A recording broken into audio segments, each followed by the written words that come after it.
为什么1.2.1发动机会被称为一大神机呢？因为这款发动机实在是运用太广泛了，在全国有超过1000万辆的车都是搭载了这款1.2.1发动机。这款发动机和型号也多，包含了1.5升、1.6升、1.2T、1.4T、1.5T， 这些都统称为2.1发动机。而且这款发动机它搭载车型也多呀，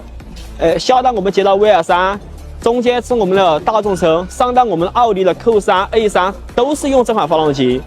它搭载变速箱，有 AT 变速箱的，有我们干式双离合 DQ200、湿式双离合 DQ381，你想要什么的都可以选择相应的车型去匹配。而且这款发动机的话也是好开不易坏，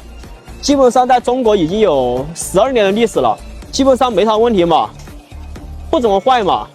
而且很多人就说了，这款发动机你数据不行。